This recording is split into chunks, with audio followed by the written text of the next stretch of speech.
Cyber প্রতারণার শিকার judicial magistrate. ঘুরতে যাওয়ার জন্য অনলাইনে হোটেল বুক করে প্রতারণার শিকার বিচারপতি সোমশুভ্র ঘোষাল। ঘটনা তদন্ত শুরু করে রাজস্থান ও আরামবাগ থেকে মূল অভিযুক্ত সহ দুজনকে গ্রেফতার করে বিধাননগর সাইবার ক্রাইম থানার পুলিশ। পুলিশ সূত্রে খবর, 2022 সালের অক্টোবর মাসে judicial magistrate Somshubhra Ghoshal Bidhannagar cyber crime থানায় অভিযোগ করেন যে তিনি তার পরিবার নিয়ে পুরীতে ঘুরতে যাওয়ার জন্য অনলাইন মাধ্যমে একটি 5-তারা হোটেল বুকিং করার চেষ্টা করে। সেই সময় তাকে সেই হোটেলের বুকিং প্রসিডিওরের জন্য একজন ফোন করে। সেখানে তাকে হোটেলে বুকিং করার জন্য টাকা জমা করতে বলা হয় এবং তাকে একটি অ্যাকাউন্ট ডিটেলস দেওয়া হয়। তিনি সেই অ্যাকাউন্টে 92,000 টাকা ট্রান্সফার করে। তবে কিছুদিন পরে ওই হোটেলে খোঁজ নিলে জানতে পারেন তার নামে ওই হোটেলে কোনো বুকিং হয়নি। প্রতারণার শিকার হচ্ছেন বুঝতে পেরে পুলিশের দ্বারস্থ হন তিনি। ঘটনা তদন্ত শুরু করে পুলিশ জানতে পারে ওই হোটেলের ভুয়ো ওয়েবসাইট তৈরি করে এই প্রতারণা চক্র চালানো হচ্ছিল।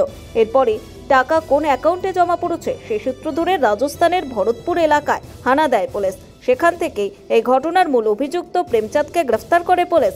ট্রানজিট রিমান্ডে কলকাতায় নিয়ে আসা হয়। তাকে জিজ্ঞাসাবাদ করে আরামবাগ থেকে আরও এক প্রতারক স্বর্ণদীপ রায়কে গ্রেফতার করা হয়। সাইবার প্রতারণা মামলায় বিধাননগর মহকুমা আদালত 5 বছরের কারাদণ্ড ও 1 লাখ টাকা জরিমানা ঘোষণা করে। সাইবার ক্রাইমের মামলাটা, এই মামলায় আজকে তো সাজা ঘোষণা হওয়ার কথা ছিল, কি সিদ্ধান্ত দিলেন?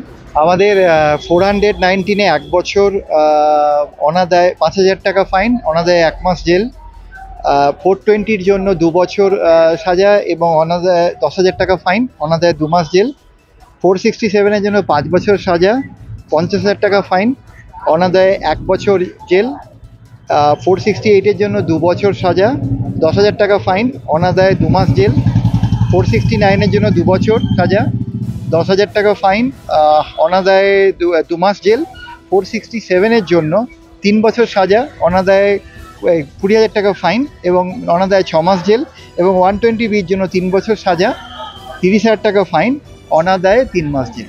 অর্থাৎ টোটাল আমরা যদি দেখি তাহলে আমরা দেখব প্রায় 1 লাখ টাকার কাছাকাছি ফাইন হয়েছে, যে অ্যামাউন্ট খোয়া গেছে সেই অ্যামাউন্টেরই। আর টোটাল যেহেতু ম্যাক্সিমাম পানিশমেন্টটা চলবে, তাই অ্যাকচুয়ালি 5 বছর পর্যন্ত সাজা হলো। এটা কোন দিক থেকে ইউনিক, এই সাজা ঘোষণা, কনভিক্ট হওয়াটা? আমাদের লানের এসিজিএম সম্রাট ঘোষ একটা কথা বলেছিলেন, যেটা জানানো দরকার। সেটা হলো যে উনি যখন জাজমেন্ট পাস করেন, যে এই মামলাটাতে আসামিদের ক্ষেত্রে পানিশমেন্টে বেশি ক্ষমার জায়গাটা রাখা যায়নি। তার কারণ হচ্ছে, প্রথমত একটা জিনিস ছিল, যখন কেস শুরু হয় তখন এরা হোয়াটসঅ্যাপের মাধ্যমে লানের জাজকে থ্রেট করেছিল, যিনি কমপ্লেনেন্ট, কেস তুলে নেওয়ার জন্য। এটা একটা তাদের কন্ডাক্ট ছিল। যখন কেস চলছে এই ঘটনাটা ঘটেছিল এবং যিনি কমপ্লেনেন্ট জুডিশিয়াল ম্যাজিস্ট্রেট, তাকে কিন্তু লেকটাউন থানায় কমপ্লেন ফাইল করতে হয়েছিল ওই হোয়াটসঅ্যাপে টেক্সট দিয়ে। তাকে হোয়াটসঅ্যাপ করে বলা হয়েছিল মামলা তুলে নেওয়ার জন্য।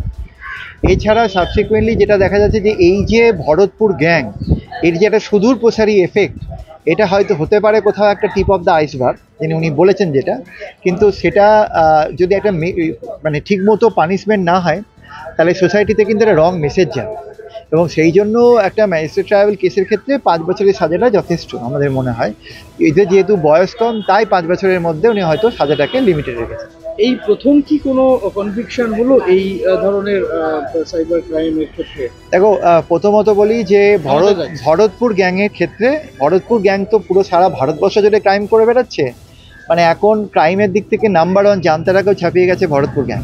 ভরতপুর গ্যাংয়ের ক্ষেত্রে আমাদের ওয়েস্ট বেঙ্গলে লক্ষ লক্ষ ভিকটিম আছে, কিন্তু আজ পর্যন্ত কোনো মামলায় সাজা হয়নি, যেটা এই মামলায় হলো। হয়তো এই ভরতপুর অবধি একটা মেসেজ নিশ্চয়ই যাবে যে ক্রাইম নেভার পেজ, অর্থাৎ ক্রাইম করলে কিন্তু ছাড় নেই। কারণ ভরতপুর থেকে এই মামলাতেই আসামি ধরে আনতে গিয়ে আয়োকে রীতিমতো বেগ পেতে হয়েছে। ওখানে পুরো কনসার্টেড এফর্ট, সবাই অর্গানাইজ, আসামি আনা যায় না, এভিডেন্স কালেক্ট করা যায় না, রীতিমতো আয়োকে বা ইনভেস্টিগেটিং অফিসারকে তাড়া করে বেড়ানো হয়। সে মানে বিচ্ছিরি রকম পরিস্থিতির মাধ্যমে এভিডেন্স কালেক্ট করা হয়েছে। এই অবস্থার মধ্যে যে এই মামলা ওই রাজ্য থেকে এভিডেন্স এনে আসামি ধরে এনে ট্রায়ালটা এত তাড়াতাড়ি কন্ডাক্ট করে করাটা, এটা একটা নজিরবিহীন ঘটনা ডেফিনেটলি।